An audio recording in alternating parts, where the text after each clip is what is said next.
육중한 콘크리트 빌딩수. 대구 도심의 겉모습은 여느 대도시와 다를 바 없는데요. 그러나 큰 길 안쪽으로 발길을 옮기면 이내 가늘고 촘촘한 골목이 이어집니다. 마치 대구의 심장 깊숙이 영양소를 공급하는 실핏줄처럼 골목들은 서로를 이으며 역사의 조각을 맞추는데요. 수천 년 전부터 오늘의 대구를 만들어 온 역사의 현장이 도심 곳곳에 흩어져 있습니다. 대구를 넘어 영남 역사의 중심이 되는 그곳, 대구 읍성과 달성 토성으로 떠나봅니다.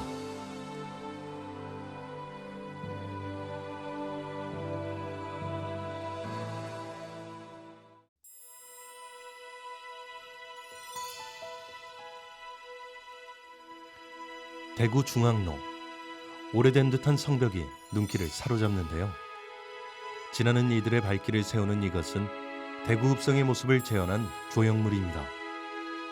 역사의 뒤안길로 사라진 대구 읍성을 추억하는 기념물인 셈인데요. 대구 읍성이 처음 생긴 거는 1590년입니다. 그때는 처음 생겼을 때는 토성으로 만들었었거든요.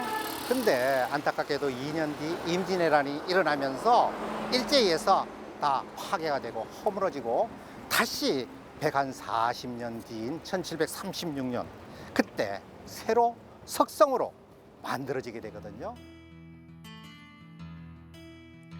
임진왜란 이후 대구에 경상가명이 들어서고 경상감사 겸 대구부사 민응수는 조정에 대구에 성을 쌓는 것을 허락해 줄 것을 요청합니다. 그래서 군사적인 목적으로 돌을 이용한 석성의 형태로 다시 축성공사에 착수했고 1736년 대구 읍성이 완공됐습니다. 대구 읍성은 동서남북 사방으로 돌아가면서 그 길이라고 할까? 그게 2650m라고 하는데 4km가 10리니까 올이 조금 넘는다고 이래 보시면 되겠죠. 네 군데 큰 대문을 달았는데 동쪽에 진동문, 서쪽에 달서문, 남쪽에 영남제일관, 남문이죠. 그리고 북쪽에 임금을 향해서 공손하게 뭔가 경비한다 의미에서 공북문이라고 이름을 지었고요. 조그만 앞문이라고 해서 조그만 문이 좀 2개가 있었고 장대, 망루 형태의 장대가 4개가 있었고. 일본의 침략에 대비하기 위해 대구의 중심을 둘러싸았던 견고한 성벽. 그렇다면 대구 읍성은 왜 사라지게 됐을까요? 이는 강화도 조약 체결로 문호를 개방한 조선에 일본인들이 들어와 정착하면서 그것이 원인으로 작용했다고 볼 수 있는데요. 1903년도에 일본인 거리민단과 노무자들이 경부선 철도를 건설하기 위해서 저기에 많이 모여서 집단 생활을 하고 있었는데 그 당시에 이쪽 지역은 거의 뭐 황폐지나 다름없었으니까 논밭이가 그냥 황폐했으니까 여기에 땅값이 쌌거든요. 여기에는 성 바깥이었습니다. 성 바깥이었는데 여기 땅을 매점 매석을 하고 나서 1906년 11월 겨울에 일본인 거류민단하고 노무자들하고 같이 석성을 하룻밤 사이에 허물게 되죠. 군데군데 허물게 되거든요. 그 중심에 바로 친일파 박중양이 있는데요. 당시 경상북도 관찰사 서리로 있던 그는 일본인의 철거 건의를 받고 조정의 허락도 없이 성을 허물어 버립니다.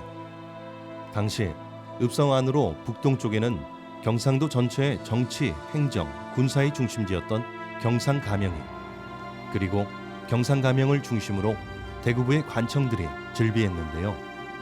그만큼 대구 읍성은 대구의 중심이었습니다.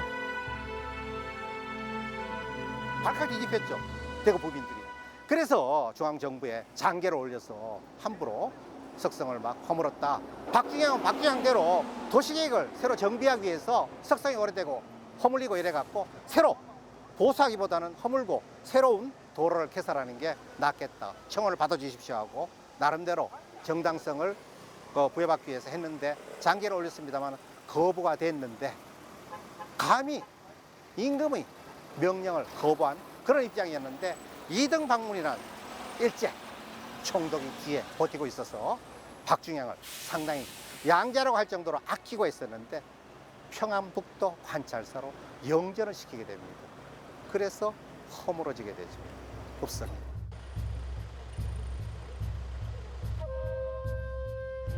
당시 상밖에 주로 거주했던 일본인 상인들에게 대구 읍성은 상권 확장의 걸림돌이자 골칫거리였는데요.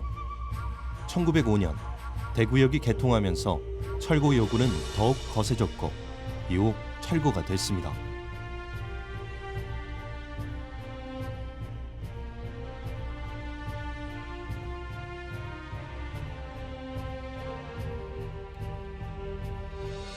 일본에 의해 허망하게 헐린 성곽 자리엔 새로 길이 들어섰고 4개의 읍성로는 이렇게 만들어졌습니다.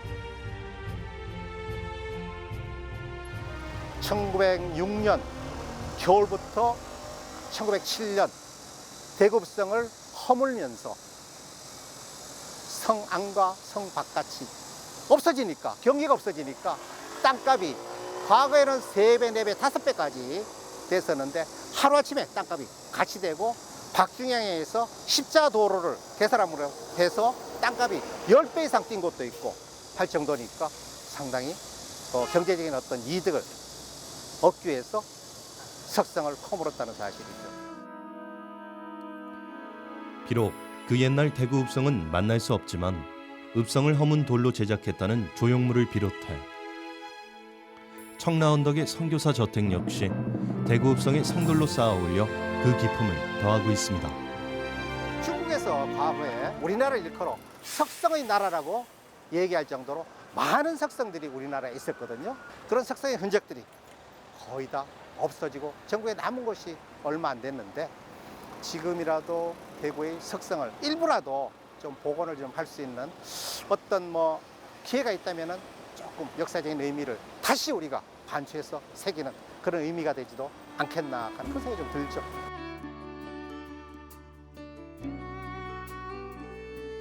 영남의 첫 통로라는 영남제일관은 원래 대구 읍성의 남문입니다. 문루라고 불리는 2층 누각에 올라가면 금호강변이 훤히 보이는 시원한 경관이 장관인데요. 영남제일관은 대구 읍성이 철거되면서 성문이 사라졌지만 1980년 망우공원으로 자리를 옮겨 새롭게 중건됐습니다. 초록으로 둘러싸인 이곳은 경상가명공원. 경상가명은 경상도 관찰사가 거주하며 업무를 보던 곳으로 오늘날로 말하면 도청에 해당하는 경상도 최고의 관청입니다. 경상가명공원은 1601년 선조 34년에 경상북도 대구 중심지인 이곳에 가명이 설치가 되거든요. 원래는 조선 초기에는 경상가명이 경주에 있었습니다. 그리고 상주에도 있었고 그래서 경상도라는 이름이 생긴 걸로 알고 있고요. 그리고 팔거연이라고 해서 칠곡 쪽에도 있었고 달성군에도 있었고 안동에도 있었는데 임진왜란을 거치면서 경상가명이 대구에 생기게 되죠. 경상가명이 400여 년에 걸쳐 대구에 자리 잡은 덕분에 대구는 경상도의 중심을 넘어 명실공히 남부지방의 중심 도시가 됐습니다. 여기엔 지리적인 요인도 컸다고 할 수 있는데요. 보다 물살이 풍부하고 경상북도 전체를 관할할 수 있는 중심지 역할을 좀 했다는 얘기죠.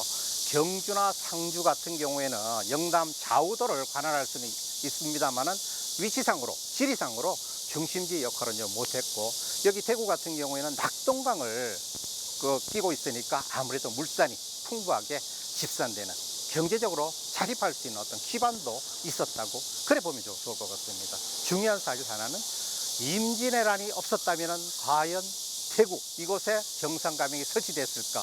그거는 자세히 모르겠습니다. 경상가명에는 관찰사가 공무를 수행하는 선화당 거처로 사용하는 징청각, 가명의 정문인 관풍로, 또 조선왕조 역대왕의 제사를 모시는 객사인 달성관 등이 있었다고 전해집니다. 현재 선화당과 징청각만 여기에 보존되어 있는데 선화당은 임금의 덕을 선양하고 백성을 교화하는 건물이라는 뜻이라고 합니다. 백성을 가르치고 교화하고 일종의 전정을 베풀자는 그런 의미를 가진 현판이라고 생각을 하시면 될 것 같습니다.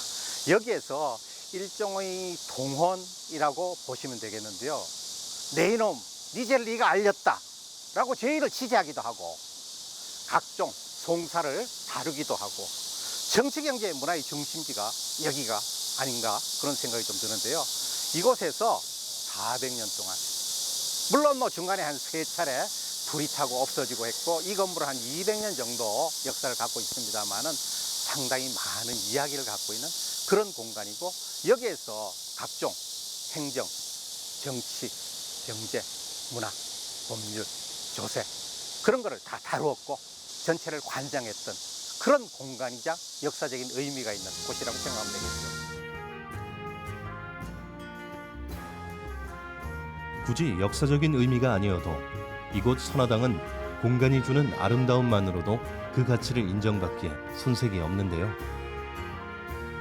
고즈넉한 한국의 미가 건축물 곳곳에 아로새겨져 눈길을 끌고 있습니다. 기둥과 기둥 사이를 칸이라고 얘기합니다. 전면 6칸, 측면 4칸, 6사 24, 24칸짜리 건물이라는 얘기죠. 이런 건물들이 수차게 많았었는데 일제시대 때 다 없어졌다는 얘기죠. 우리 민족의 정기를 말살하고자 하는 그런 의도로 인해서 상당히 안타깝죠. 실제로 일본인들조차 조선 건물의 백미라고 부를 정도로 아름다웠던 달성관은 대구읍성이 철거될 때 함께 파괴됐습니다. 거처로 사용됐던 징청각은 선화당과 함께 잘 보존된 사례에 속합니다.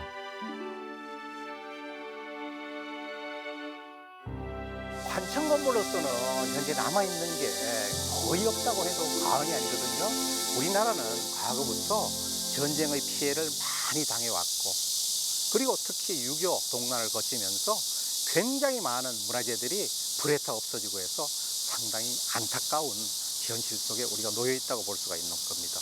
그나마 이거는 우리가 낙동강 방어 전투 때 치열하게 목숨을 잃은 젊은이들 덕분에 대구 시내가 함락이 되지 않고 지킬 수 있었기 때문에 이 건물도 남아 있었다고 해도 과언이 아닐 것입니다. 한때는 대구를 비롯해 영남 역사의 중심이 된 이곳. 오랜 세월 이 자리를 지켜오기까지 위기도 없지 않았습니다. 그러나 그때마다 대구 시민들의 힘으로 오늘에 이를 수 있었다고 합니다.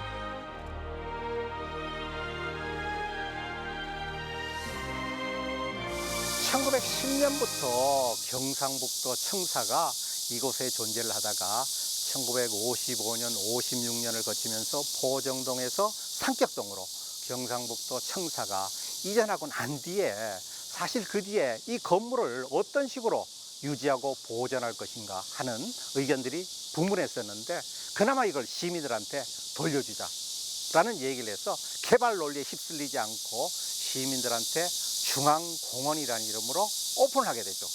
그래 쭉 지내오다가 1997년도에 우리가 역사적인 사실이 엄연히 살아있는 경상감영공원을 다시 되찾자는 의미에서 경상감영공원으로 이름을 바꾸게 되죠.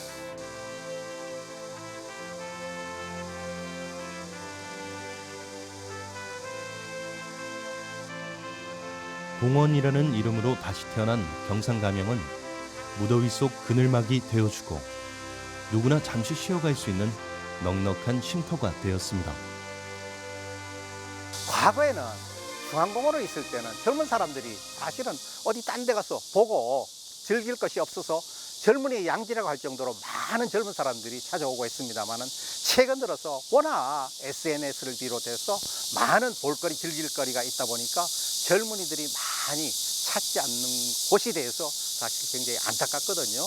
젊은 분들이 경상감영공원이 갖고 있는 역사적인 의미를 다시 단추하고 온고의 지신이라는 의미처럼 옛것을 통해서 오늘의 새것을 안다는 의미에서 여기 경상 가명공원에 와서 우리 지난 날들을 한 번쯤 되돌아보는 그런 시간들을 많이 가졌으면 좋지 않겠나 싶은 그런 생각이 듭니다.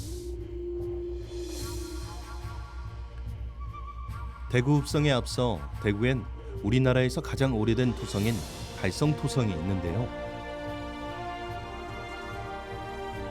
달성은 사만시대 부족 국가인 달구벌의 옛 성읍 중심지로 1800년 전 토성이 지금까지 이어져 오는 달성공원은 대구의 뿌리이자 본류라 할 수 있습니다. 달성공원은 자연 언덕 위에 그런 구릉 지역에 쌓은 흙으로 쌓은 토성입니다. 사만시대 고대 부족국가였던 달구벌의 근거지였고요. 신라시대 천혜왕 15년에는 문헌에 의하면 남아극종을 선주로 해서 여기에 관리하도록 그렇게 기록에 남아 있습니다. 고려 시대에 와서는 여기가 이제 달성 서씨들이 이제 나라에서 하사를 받은 땅이기 때문에 달성 서씨들의 세거지였는데요.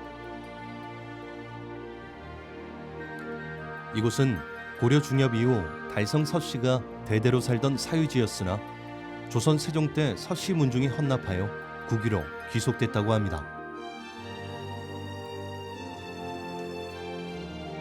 달성공원 안에서 유독 눈에 띄는 나무 한 그루. 서침나무라고 불리는 이 나무에는 아주 훈훈한 사연이 전해져 내려옵니다. 달성 서씨 세거지를 국가에 헌납하니까 세종께서 포상을 하겠다고 하셨다 하더라고요. 그래서 이제 심 선생님 포상은 필요 없다. 내한테는 대구 시민을 위한 한국에 대한 이자를 감해줬으면 좋겠다 해서 그렇게 해서 이제 한국에 포상 대신 한국에 대한 이제 그 이자를 감해줬다고 합니다. 그래서 이제 대구 시민들이 감사하는 마음으로 서침 선생님을 기리게 되는데 그래서 이제 이 나무를 서침 선생님의 고마움과 감사함을 나타내기 위해서 서침나무라고 하고 있습니다. 수령은 300년 되었고요. 수종은 해화나무입니다. 해화나무. 높이가 16m에 이르고 둘레가 2.8m에 달하는 서침나무. 늠름하고 웅장한 그 자태는 달성공원을 대표하는 나무답습니다. 공원 안에 자리 잡은 관풍루. 원래 관풍루는 경상 가명의 정문으로 선화당 남쪽에 있었는데 대구 읍성 철거 당시 이곳으로 옮겨왔습니다. 1906년에 대구 감령을 보호하기 위해서 읍성을 쌓았는데 1906년에 읍성이 무너지게 됩니다. 박중량에 의해서 무너지게 되는데 이 관풍루는 감령의 남쪽 문이 토종문이었다고 합니다. 토종문 위에 있던 정자가 관풍루인데 매일 아침 그 관찰사가 그 관풍루에 올라가서 대구 시민을 살피던 그런 루였는데 대구 읍성이 무너지고 감령의 그 힘이 이제 어쩔 일제시대가 되니까 힘을 쓰지 못하잖아요. 그렇게 해서 이제 감령이 관풍루가 있던 포종문이 있던 자리에 일본 헌병대 건물이 들어섰다고 합니다. 지금 아마 병무청 자리가 되지 않나 생각이 들고요. 그 포종문 위에 있던 정자가 관풍루인데 지금 그 관풍루가 감령에 있던 관풍루가 지금 달성공원에 여기에 옮겨져 있습니다. 안타깝게도. 그리고 이제 이 관풍루의 안에 글씨가 있는데 영남 포종서라는 글씨가 있습니다. 관찰사가 이 루에 올라가서 대구 시민을 두루 살핀다는 그런 의미가 되겠습니다. 경상 가명의 입구였던 관풍루.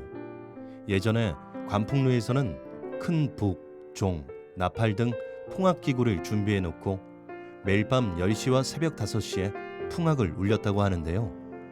이 소리에 맞춰 동서남북 4개의 성문을 열고 닫는 의식이 엄숙히 행해졌습니다. 달성공원 앞에 서 있는 순종 동상.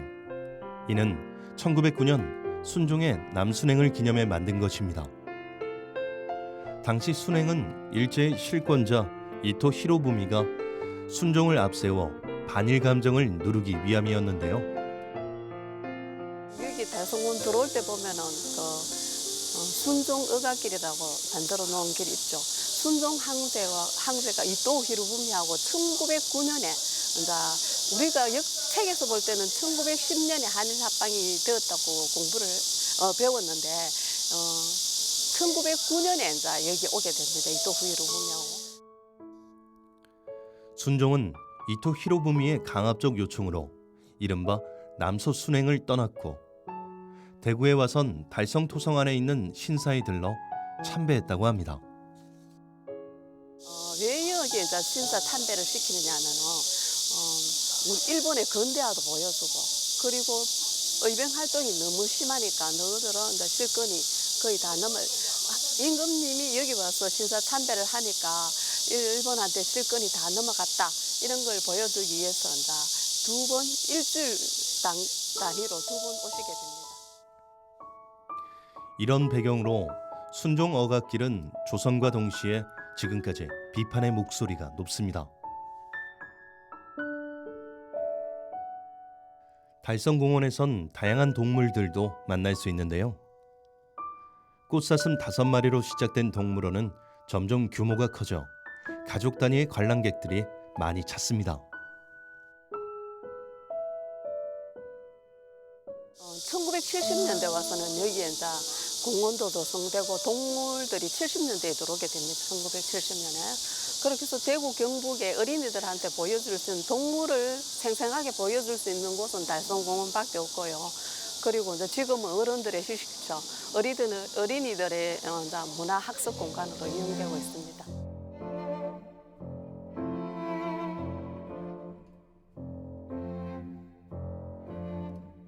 외구의 침략에 대비해 대구 읍성을 쌓아 올리고 그 안에서 대구의 역사가 만들어졌습니다. 경상 감영이 들어서면서 영남 지역의 중심 역할을 했던 대구. 비록 지금 성의 흔적은 많이 남아있지 않지만 그것을 잊지 않고 기리기 위한 후손들의 노력은 지금도 계속되고 있습니다.